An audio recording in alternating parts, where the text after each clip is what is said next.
بسم اللہ الرحمن الرحیم۔ السلام علیکم، میں ہوں جاوید اقبال اور آپ دیکھ رہے ہیں پروگرام سچ کے ساتھ۔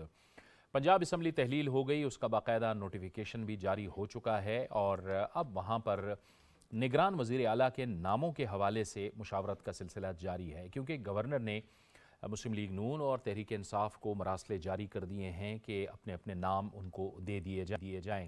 یہ ایک آئینی اور قانونی عمل ہے، اگر تو حکومت اور اپوزیشن کے درمیان یہ فیصلہ نہیں ہوتا تو پھر اس کے بعد یہ پارلیمانی کمیٹی کے پاس جائے گا، ان کے پاس بھی 3 دن ہوں گے، اگر وہ فیصلہ کر لیتے ہیں تو ٹھیک، ورنہ پھر یہ معاملہ الیکشن کمیشن جائے گا اور اس کا فیصلہ الیکشن کمیشن آف پاکستان کرے گا۔ آج بھی تحریک انصاف کی جانب سے بھی یہ کہا گیا کہ مسلم لیگ نون اپنے نام دے، ہم اپنے نام دے دیں گے اور اس پر مشاورت کا سلسلہ ہم کریں گے۔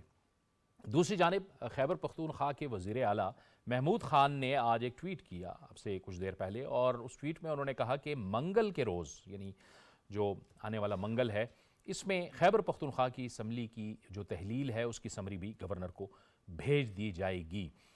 تو 2 صوبوں میں جب حکومت ختم ہوتی ہے تو پھر یہ ایک نئی سیاسی صورتحال پیدا ہوتی ہے، ایک ایسے وقت میں کہ جب ملک کو معاشی بحران کا سامنا ہے۔ کچھ عرصہ پہلے یہ ملک جو ہے، اس ملک کا ایک چوتھائی حصہ وہ سیلاب کی وجہ سے نقصان زدہ ہے، انفراسٹرکچر تباہ ہے، روڈز تباہ ہیں، لوگ اب بھی اس انتظار میں ہیں کہ ان کی کوئی مالی اعانت کی جائے گی۔ اور اسی سلسلے میں حال ہی میں جنیوا کانفرنس ہوئی جس میں بہت بڑے پلیجز کیے گئے، تقریباً $10 ارب تک کے پلیجز کیے گئے۔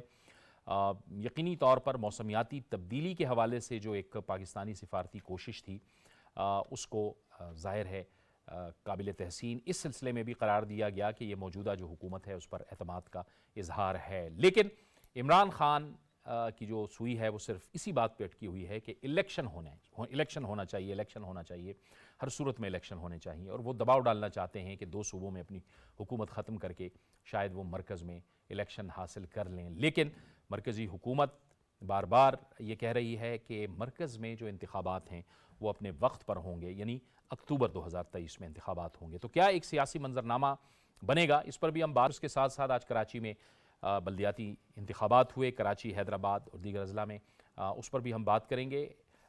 پہلے میں مہمانوں کا تعارف کروا دوں۔ ہمیں اسٹوڈیوز میں جوائن کر رہے ہیں سینئر صحافی وقار ستی، آپ کو خوش آمدید کہتے ہیں۔ لاہور سے ہمیں جوائن کر رہے ہیں سینئر صحافی اور تجزیہ کار جناب سلمان غنی صاحب، آپ کو بھی خوش آمدید کہتے ہیں۔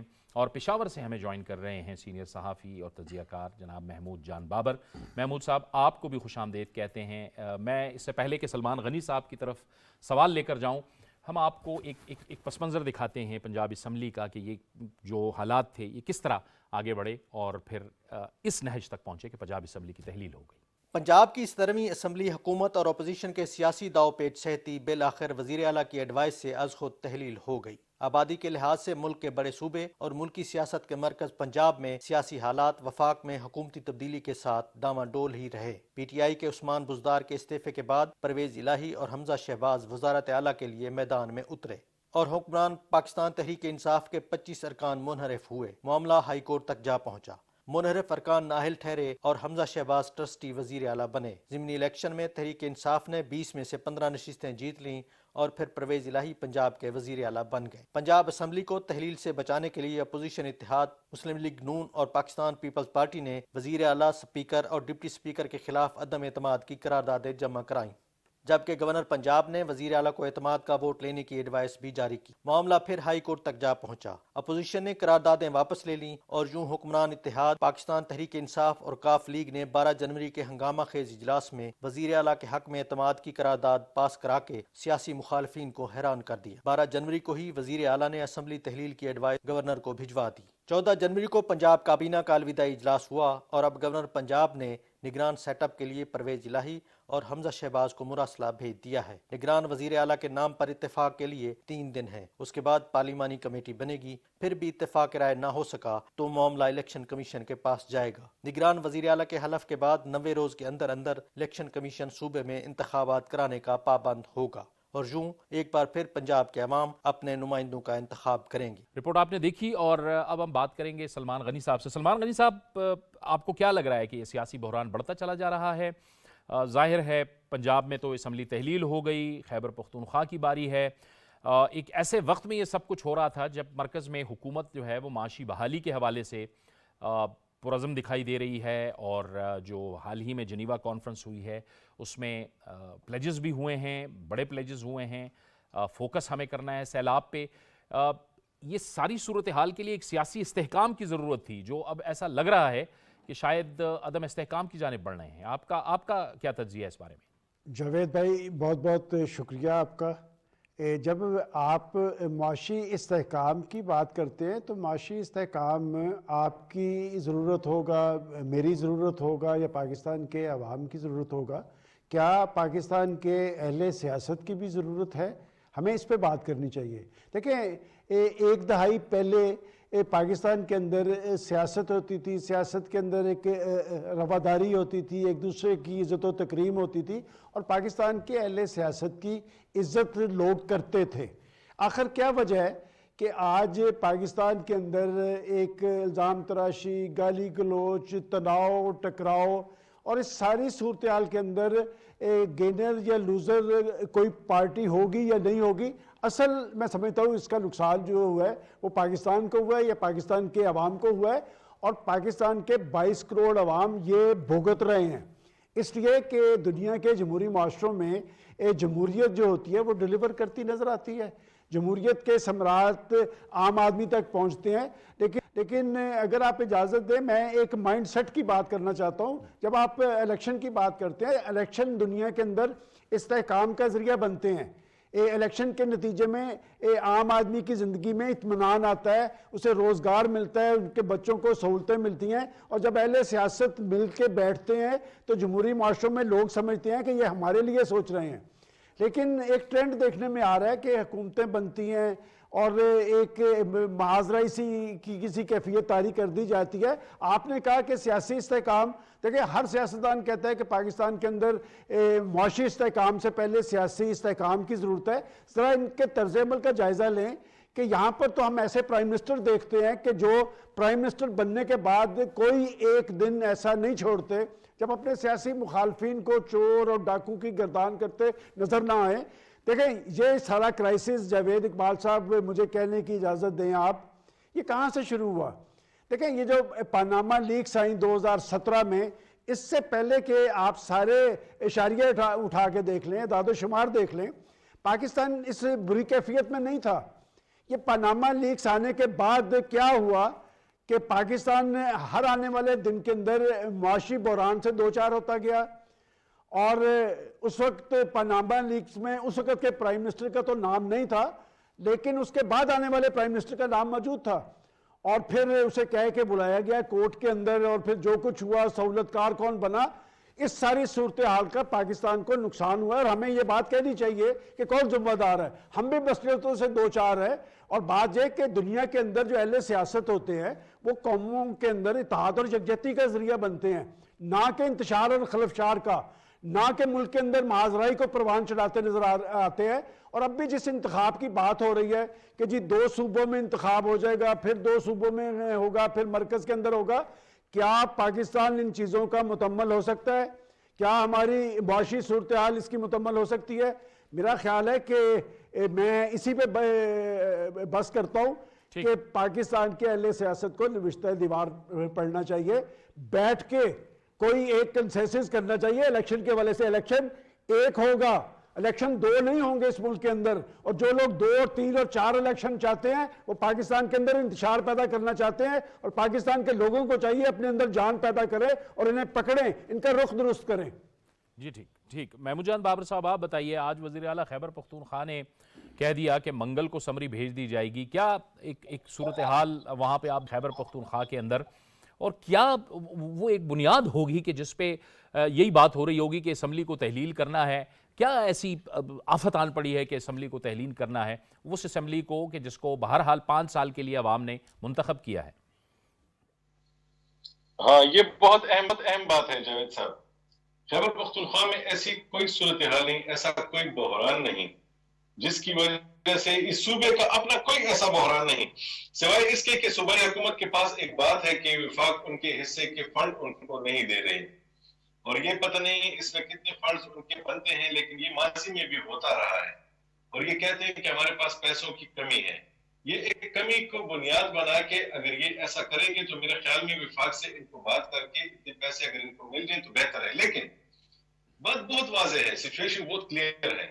وہ یہ ہے کہ تحریک انصاف نے الیکشن جیتنا ہے باقی پاکستان میں, اور اس کے لیے خیبر پختونخوا میں بھی ان کی اسمبلی ٹوٹے گی تو پریشر بڑھے گا مرکز میں, اور یہ پھر وہاں پہ جا کے انتخابات میں کرانے میں کامیاب ہو جائیں گے, شاید یہ کامیاب ہوں.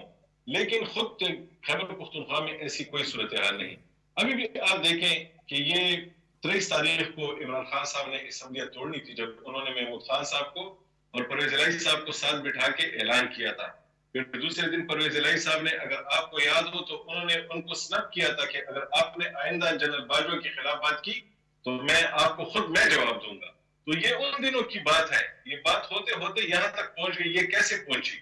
اس کی وجہ یہ ہے, ابھی آپ دیکھیں کہ خیبر پختونخوا اور پنجاب کی اسمبلی ایک دن کیوں نہیں ٹوٹی. آپ کو معلوم ہے, میں بتانا چاہتا ہوں آپ کو اور ویورز کو کہ ان کو اس بات کا خدشہ ہے کہ ایسا نہ ہو کہ پنجاب کی اسمبلی ٹوٹنے کے بعد کل کا جو دن ہے, جو پیر کا دن ہے, اس میں اگر وفاق ایسا کچھ کرنے میں کامیاب ہو جاتی ہے جس سے ایک صورتحال بنتی ہے اور پنجاب میں الیکشن بھی نہیں ہوتے اور پنجاب کی بات آگے نہیں بڑھتی اور وفاق کچھ ایسا کرنے میں کامیاب ہو جاتی ہے کہ پھر وہ انتخابات جن کی عمران خان صاحب توقع کر رہے تھے مرکزی سطح پہ وہ پنجاب میں بھی نہ ہو, تو ایسے نہ ہو کہ خیبر پختونخوا کی اسمبلی سے بھی ان کے ہاتھ دھونے پڑے.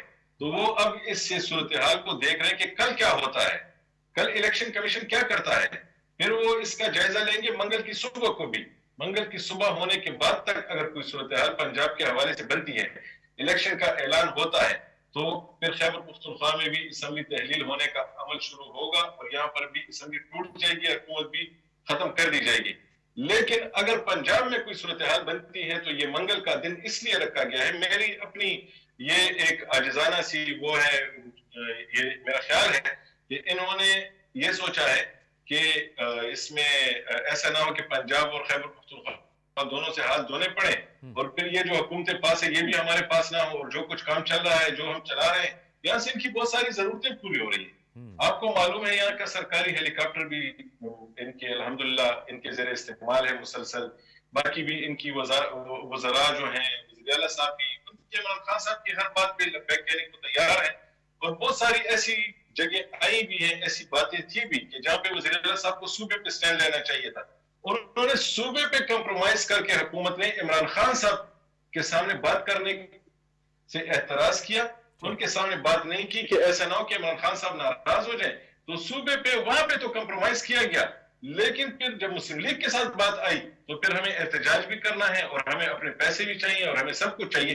تو یہ چیز نظر آ رہی ہے یہاں پہ کہ کوئی ضرورت نہیں ہے, لیکن حکومت بھی ختم کی جائے گی, اسمبلی بھی ختم کی جائے گی, پھر یہاں پہ اربوں روپے خرچ کر کے ایک نیا انتخاب کیا جائے گا جس کی کوئی گارنٹی نہیں ہے کہ اس میں تحریک انصاف جیت یا کوئی اور جیتتا ہے. ٹھیک ہے وقار ستی صاحب, ایک ایسی صورتحال میں جس کا میں نے تذکرہ میں بھی ہمیں ڈریگ کر دیا گیا ہے الیکشنز کی طرف, اس صورتحال کو اوائڈ بھی کیا جا سکتا تھا اگر جو بڑے لیڈر ہوتے ہیں وہ اسپرٹ کا مظاہرہ کرتے ہیں, اسٹیٹسمین شپ دکھاتے ہیں, اور وہ فیصلے جب کرتے ہیں تو ان کے بڑے دیر پا اثرات ہوتے ہیں.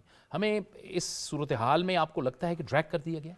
دیکھیے بہت شکریہ جاوید صاحب, آپ نے بالکل ٹھیک کہا. جو سیاستدان ہوتے ہیں, جو دور اندیش ہوتے ہیں اور جنہوں نے انتخابی سیاست کرنی ہوتی ہے اور جن کی نیت عوامی خدمت ہوتی ہے, ان کے فیصلے کچھ اور ہوتے ہیں. وہ لوگ اپنی ذاتی انا اور ذاتی خواہش کو ایک طرف رکھتے ہیں اور جو ملکی ضرورت ہوتی ہے وہ ان کے لیے زیادہ اہم ہوتی ہے. لیکن یہ اس معاملے میں ہمیں تھوڑا جو چیزیں مختلف نظر آ رہی ہیں. خان صاحب کی ذاتی انا ہمیں سب سے آگے نظر آ رہی ہے, یعنی کہ اس کی کوئی تک نہیں بنتی تھی, کوئی ضرورت نہیں تھی یہ اسمبلیاں توڑنے کی, اور کوئی اور سیاستدان اگر ہوتا تو 4 جگہ پہ عمران خان صاحب کی حکومت تھی, پنجاب, KPK, گلگت بلتستان, آزاد کشمیر, تو وہ اچھی گورننس کے ذریعے ثابت کرتے ہیں کہ آپ مجھے دوبارہ ووٹ دیں. اب جب سے خان صاحب نے میں نے الیکشن لڑنا ہے آپ دوبارہ الیکشن میں جائیں، ان کا مقصد صرف ایک ہے کہ اپنی وزارت عظمیٰ کی وہ کرسی حاصل کرنے کے لیے وہ کسی بھی چیز کو داؤ کے اوپر لگانے کے لیے تیار ہیں. ان کا اس کے علاوہ اور کوئی خواہش نہیں ہے کہ میں کب وزیر اعظم بنوں گا. اور ابھی آپ نے جس طریقے سے دیکھا ہے ان کو اس چیز کا اندازہ نہیں ہے کہ جو گراؤنڈ ریئلٹیز ہیں ان کا کیا ہے. ابھی تو انہوں نے سلوگن لگایا نا الیکشن میں لڑنے کا. آج جو الیکشن کراچی میں ہوا، تھوڑی دیر تک آپ اس کے رزلٹ دیکھ کے حیران رہ جائیں گے. اس سے مقبولیت کا اندازہ بھی ہو جائے گا کہ وہ کتنے مقبول ہیں اور جو وہ دعوے کر رہے تھے گراؤنڈ ریئلٹی کیا ہے. جی سلمان غنی صاحب، آپ فرمائیے گا کہ ایک دباؤ ڈالنا چاہ رہے ہیں، لیکن مرکزی جو حکومت ہے وہ تو اپنے اس عزم پہ قائم ہے کہ جو انتخابات ہیں وہ، یعنی عام انتخابات، مرکز کے انتخابات اور عام انتخابات، وہ اکتوبر میں ہی ہوں گے. دیکھیں جاوید صاحب، بات یہ ہے کہ پنجاب کی اسمبلی کیوں تحلیل ہوئی اور اب پختونخوا کی کیوں ہونے جا رہی ہے، یہ ایک شخص کی انا ہے جو اپنے آپ کو ریاست سے بالا تر سمجھتا ہے. اور پاکستان نے آئین اور قانون کے مطابق چلنا ہے. اور آخر کیا وجہ ہے کہ وہ خود اقتدار سے باہر ہوئے؟ تو میں آپ کے ناظرین کو یہ بھی بتاتا چلوں، دیکھیں جو سیاستدان ہوتا ہے وہ سیاسی طرز عمل اختیار کرتا ہے، اور عدم اعتماد جو ہے یہ خالصتاً آئینی عمل ہے، اور آئینی طریقہ کار کے مطابق انہوں نے عدم اعتماد پیش کی. اور آپ کو یاد ہوگا انہوں نے ایک رات پہلے کہا تھا کہ میں کھلاڑی ہوں اور کھلاڑی فیس کرتا ہے، لیکن انہوں نے اگلے دن فیس نہیں کیا. یہ انہوں نے ایک طریقہ کار بنا لیا ہے کہ جب وہ خود اقتدار میں نہ ہوں تو وہ ایوان توڑ دیتے ہیں. انہوں نے آپ کی قومی اسمبلی بھی توڑ دی تھی، آپ یاد کریں. وہ تو پاکستان کی عدالت عظمیٰ نے بحال کی ہے کہ ایک ڈپٹی اسپیکر صاحب نے ایک آرڈر پڑھا اور پریزیڈنٹ صاحب بھی تیار بیٹھے تھے اور انہوں نے اسمبلی توڑ دی. یہ جو اسمبلی ہیں، جیسے پنجاب کی 12 کروڑ عوام کی اسمبلی تھی، ان کی نمائندہ اسمبلی ہے اور انہوں نے 5 سال کے لیے منتخب کیا ہے. لیکن ایک شخص کی انا جو ہے وہ سب کو تہس نہس کرنا چاہتی ہے. میں آپ کو پورے یقین سے یہ بات کہہ رہا ہوں جاوید کہ پنجاب کے چیف منسٹر پرویز الہی صاحب ریکارڈ پہ موجود ہیں کہ 99% اراکین اسمبلی نہیں توڑنا چاہتے تھے، اور ہم لوگ بھی لاہور میں بیٹھے ہیں. میں یہ کہنا بھی ضروری سمجھتا ہوں، آپ نے دیکھا کہ پنجاب کی اسمبلی کا آرڈر کیا تھا؟ سنگل ایک لائن، کوئی چارج شیٹ نہیں تھی، ایک لائن میں انہوں نے کہا کہ میں پنجاب اسمبلی توڑ رہا ہوں. یہاں سے پتہ چلتا ہے کہ وہ کتنی خوش دلی سے توڑ رہے تھے. سلمان غنی صاحب، بات یہ ہے کہ جس شخص سے پاکستان، میں آتا ہوں آپ کی طرف. یہ آپ نے بڑی اہم بات کی ہے. اسی نقطے پہ ہمیں جوائن کیا ہے قمر دلشاد صاحب نے ٹیلی فون لائن پہ. قمر دلشاد صاحب، یہی سلمان غنی صاحب یہ بھی ایک نقطہ انہوں نے اٹھایا کہ کوئی چارج شیٹ نہیں تھی بلکہ ایک لائن تھی جس پہ انہوں نے بھیج دیا کہ ڈیزولوشن کر دی جائے، اس کو ڈیزالو کر دیا جائے. یہ ایسا پریسیڈنٹ موجود نہیں ہے ہماری جو انتخابی تاریخ ہے. یہ کیا آپ ایسی صورتحال کو دیکھتے ہیں کہ ہمیشہ صوبے اور مرکز میں جو الیکشنز ہوتے ہیں وہ ان کی تقریباً ایک ہی تاریخ ہوتی ہے اور وہ انتخابات ایک ہی وقت میں ہوتے ہیں؟ یہ جو ایک نئی صورتحال بن گئی ہے اس پہ آپ کیا فرمائیے گا؟ دیکھیں جی، چودھری پرویز الہی صاحب نے آپ کی 371 ممبر پر مشتمل صوبائی اسمبلی سے مذاق کیا. انہوں نے آئین کے مقصد کے ساتھ بھی مذاق کیا، اور سب سے بڑی مذاق کا مذاقہ خیز یہ ہوا کہ یک ستری، میں بالکل ایگری کرتا ہوں سلمان غنی صاحب سے، کہ یک ستری لائن گورنر کو بھیج رہے ہیں کہ جناب میں اسمبلی ڈیزالو کرنے کی ایڈوائز کرتا ہوں. بس یہ 3 لفظ ہے. اس کا مطلب انہوں نے کوئی آئین کا آرٹیکل کا حوالہ نہیں دیا، کوئی جسٹیفیکیشن نہیں دی. جسٹیفیکیشن دینے کے بقایا 2 پیرے لکھنا پڑا. یہ سمری اس طرح نہیں ہوتی. یہ تو ایک یک ستری لائن لکھ دی کہ میں اسمبلی ڈیزالو کر رہا ہوں. کہ جیسے وہ رنجیت سنگھ ہے، سوری پرویز الہی صاحب، رنجیت سنگھ نے حکم دے دیا کہ جناب میں پنجاب خالی کرتا ہوں. تو یہ تو بات سمجھ نہیں، رنجیت سنگھ والی پالیسی اختیار کی ہے چودھری پرویز الہی صاحب نے. لیکن یہاں گورنر صاحب کا بھی تھوڑا سا اپنا مائنڈ کو استعمال کرتے، وزن استعمال کرتے، اپنے اختیارات کو دیکھتے، تو وہ یہ کہتے کہ جناب ابھی تو سپریم کورٹ آف پاکستان میں ایک ایسی انتہائی اہم جو ہے ایک ریٹ پٹیشن نظر ثانی کی زیر سماعت ہے، زیر التوا ہے، جس میں انہوں نے حکومت کی طرف سے کیا کہ جناب انہوں نے جو آرٹیکل 63(1) کے تحت ووٹ کاسٹ تو کر سکتے ہیں، ووٹ کو گنتی میں شمار نہیں کیا جائے گا، اس کے خلاف ریٹ پٹیشن گئی ہوئی ہے. تو ابھی تو سپریم کورٹ نے پاکستان نے اس پر فیصلہ نہیں کیا، ابھی زیر التوا ہے. وہ اس کا حوالہ دے دیتے گورنر کے، جب تک یہ نظر ثانی کی جو اپیل داخل کی ہوئی ہے اپنے سپریم کورٹ آف پاکستان کا فیصلہ نہیں ہوتا تو میں اسمبلی ڈیزالو کرنے کے بارے میں اپنا فیصلہ محفوظ کرتا ہوں، تو وہ ایک انتہائی اہمیت کا حامل ہو جاتا ہے۔ سپریم کورٹ آف پاکستان بھی جاگ اٹھتی، انہیں بھی یہ محسوس، اور آئین اور قانون کی بھی وہ پاسداری کر بیٹھتے گورنر پنجاب جو تھے۔ انہوں نے اپنا کوئی فیصلہ یہ کیا کہ میں اس پر دستخط نہیں کرتا، میں اس میں پارٹی نہیں بنتا، تو ٹھیک ہے، وہ پارٹی نہیں بنے۔ یہ بھی اچھی فیصلہ کیا گورنر صاحب نے کہ اسمبلی تحریر کرنے کی کسی کا حصہ نہیں بنے، وہ بھی درست ہے گورنر صاحب کا بھی۔ لیکن اگر گورنر صاحب یہ 4 لائن لکھ کر واپس بھیج دیتے تو پھر پرویز الہی بھی خوش ہو جاتے۔ پرویز الہی اندر سے چاہ رہے تھے کہ میرے خلاف اس طرح سے کوئی ایک ریفرنس آ جائے تاکہ میری وزارت اعلیٰ بچ جائے، میں عمران خان کے دباؤ سے باہر نکل جاؤں، لیکن برآں اسمبلی کی ہائی کمانڈ نے ان کو دباؤ میں باہر نکل نہیں دیا، ان کا منظور کر لیا اور اسمبلی تحریر ہو گئی۔ اب یہ 90 دن میں انتخابات جو کروانے ہیں یہ ایک علیحدہ داستان ہے، لیکن بعد پرویز الہی صاحب نے اس قوم کے ساتھ بڑا اچھا خوبصورت مذاق کیا۔ اسی طرح کا عمران خان نے مذاق کیا تھا جنرل قمر جاوید باجوہ کے ساتھ۔ ان کو ایک لائن لکھی کہ آئی ہیئر بائی عمران خان، ان کو میں ایکسٹینشن دے رہا ہوں 3 سال کے لیے، ایک لائن یک سطری۔ اس پر چیف جسٹس عاصم فوسا نے ان کی وہ طبیعت صاف کی، وہ چترول کی انہوں نے، ان کے پرنسپل سیکرٹری اعظم خان کی، اس کو تو انگریزی لکھنے نہیں آتی، اس کی تو ڈگری جعلی ہے، اس کی ڈگری چیک کراؤ۔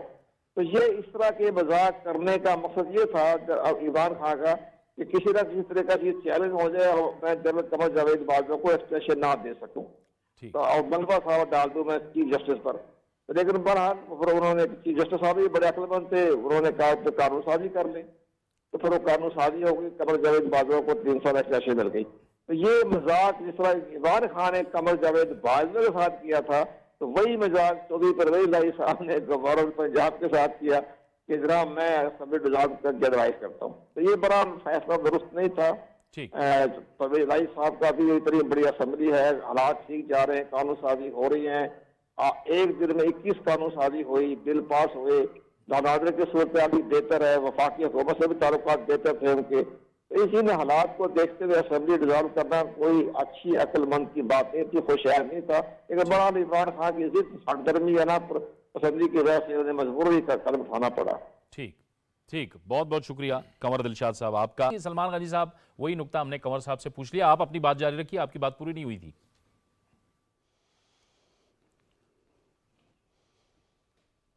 دیکھیں جاوید صاحب، یہ بات تو میں نے آپ کو بتا دی کہ جی ایک لائن آپ نے لکھ کے بھیجی، تو ایک گلہ تو پنجاب کی اپوزیشن سے بھی ہے کہ جب چیف منسٹر صاحب ایک لائن لکھ کے اسمبلی توڑ رہے ہیں تو اسمبلی توڑنے کا جیسے اعتماد کے ووٹ کے لیے گورنر صاحب نے ایک چارج شیٹ دی تھی۔ ماضی کے اندر جب اسمبلی ٹوٹتی ہے تو اس کے لیے باقاعدہ ایک جواز دیا جاتا ہے۔ تو پنجاب کے اندر جو اپوزیشن ہے، دیکھیں ہم کہتے ہیں جی انہوں نے 186 ووٹ لے لیے، تو 186 ووٹ دوسری طرف بھی بیٹھے تھے، انہوں نے اس کو کورٹ میں چیلنج کیوں نہیں کیا؟ اور پاکستان کی سیاسی تاریخ بتاتی ہے کہ جب آپ بدنیتی کی بنیاد پر اسمبلی توڑتے ہیں تو قومی اسمبلی اوپر سے بھی بحال ہو جاتی ہے۔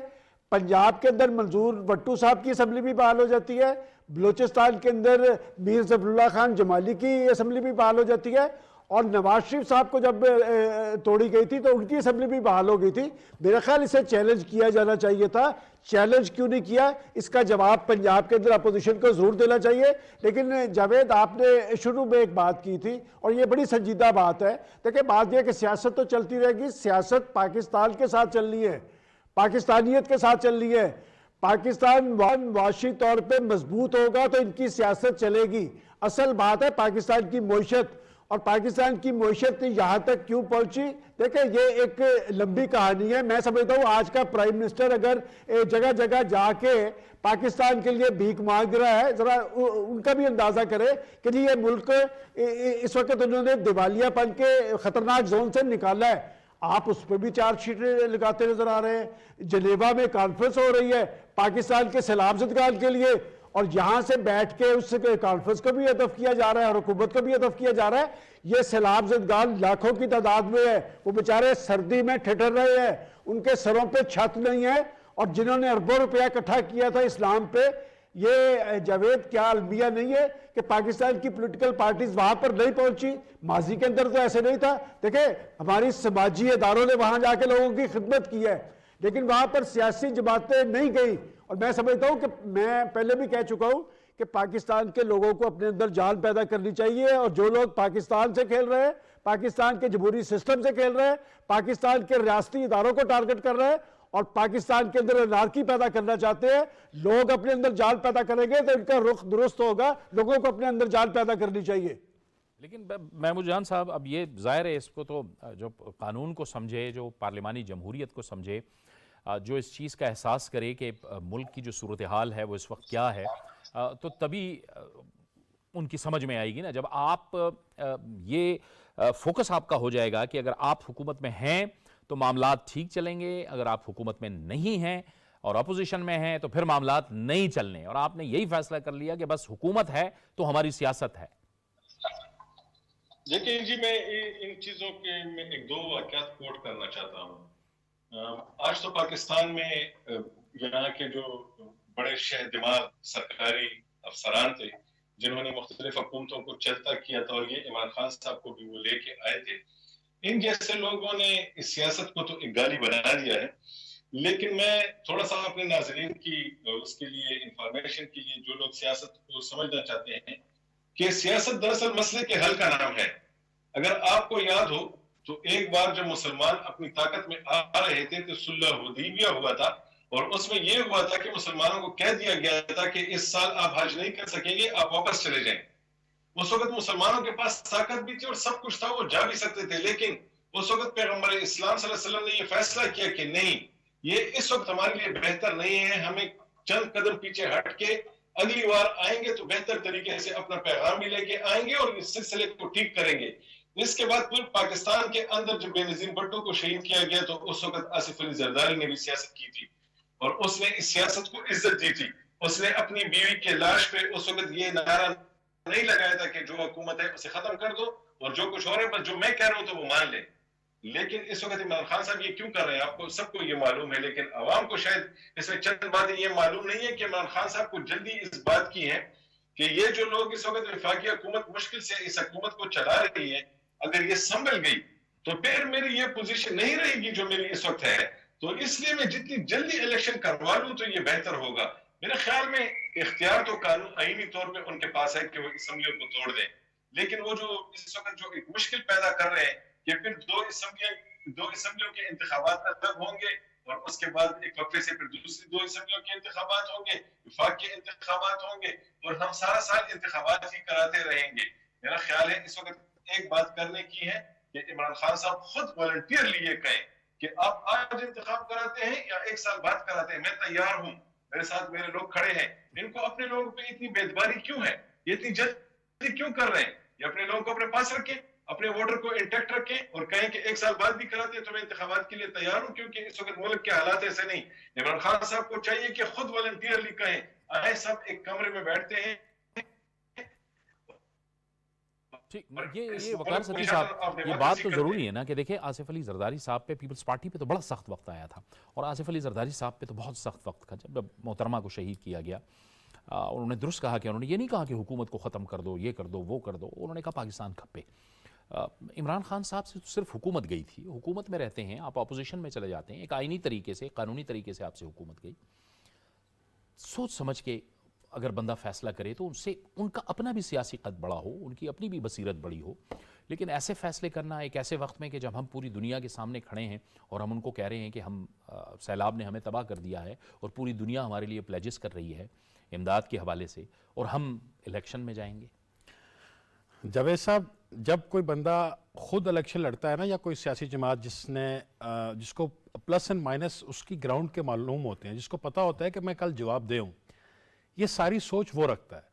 جو بندہ ایک مصنوعی طریقے سے آیا ہو، جو ہائبرڈ رجیم کے ذریعے آیا ہو، جس کو لا کے قوم اور ملک پر مسلط کیا گیا ہو، وہ یہ والی ہیٹ نہیں، نہ اس کو پتہ ہے اور نہ اس کو یہ پتہ ہے کہ میں کیا کروں گا۔ اس وقت خان صاحب کے ذہن میں صرف ایک ہی چیز ہے کہ میں دوبارہ کیسے آ کے وہاں بیٹھوں۔ آپ اگر اپنے ملک کی تاریخ دیکھیں، آج تک کسی بھی وزیر اعظم نے اپنی جو مقررہ مدت ہے وہ پوری نہیں کی ہے۔